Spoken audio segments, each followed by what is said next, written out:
जय श्री कृष्ण दोस्तों। आज हम लोग चर्चा करने जा रहे हैं भविष्य पुराण की। भविष्य पुराण की विषय वस्तु, वर्णन शैली, काव्य संरचना की दृष्टि से भविष्य पुराण उच्च कोटि का ग्रंथ है। इसमें धर्म, सदाचार, नीति, उपदेश, आख्यान सहित व्रत, तीर्थ, दान, ज्योतिष एवं आयुर्वेद से संबंधित विषयों का अद्भुत संयोजन है। इसकी कथाएं रोचक और प्रभावकारी है। यह पुराण ब्रह्म, मध्यम, प्रतिसर्ग तथा उत्तर इन 4 पर्वों में विभक्त है। मध्यम पर्व 3 तथा प्रतिसर्ग पर्व 4 अवतरण खंडों में विभक्त है। पर्वों के अंतर्गत अध्याय हैं जिनकी कुल संख्या 485 है। यह पुराण भगवान सूर्य की महत्ता का सुंदर प्रतिपादन करता है। इसी प्रकार प्रतिसर्ग पर्व के द्वितीय खंड में 24 से 29 अध्यायों तक उपनिषद है। श्री सत्यनारायण की कथा उत्तम कथा साहित्य है। उत्तर पर्व में वर्णित व्रतोत्सव तथा दान महात्म्य के संबंध में कथाएं भी एक से बढ़कर एक है।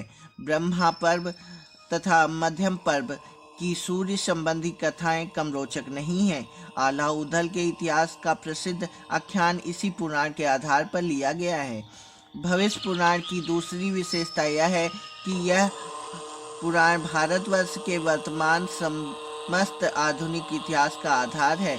इसके प्रतिसर्ग पर्व के द्वितीय और चतुर्थ खंड में इस इतिहास की महत्वपूर्ण जानकारी दी गई है।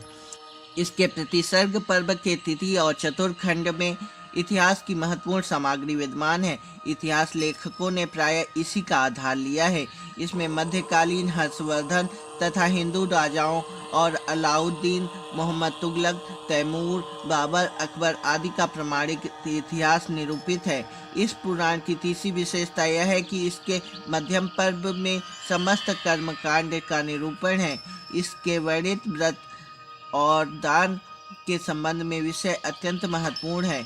इतने विस्तार से व्रतों का वर्णन न किसी पुराण न धर्मशास्त्रों में मिलता है। भविष्य पुराण 18 पुराणों में से एक है। विषय वस्तु वर्णन शैली की दृष्टि से यह विशेष ग्रंथ है। इसमें धर्म, सदाचार, नीति, उपदेश, आयुर्वेद के विषयों का संग्रह है। बैताल विक्रम संवाद के रूप में इसमें अति रमणीक कथा प्रबंध है। इसके अतिरिक्त इसमें नित्य कर्म, संस्कार, समुद्रिक लक्षण, शांति, पौष्टिक कर्म, आराधना, अनेक व्रतों का विस्तृत वर्णन है। भविष्य पुराण में भविष्य में होने वाली घटनाओं का वर्णन है। इससे पता चलता है कि ईसा और मोहम्मद के जन्म से बहुत पहले ही भविष्य पुराण में महर्षि वेद व्यास ने पुराण ग्रंथ लिखते समय मुस्लिम धर्म के उद्भव और विकास और ईसा मसीह तथा उनके द्वारा प्रारंभ की गई ईसाई धर्म के विषय में लिख दिया था।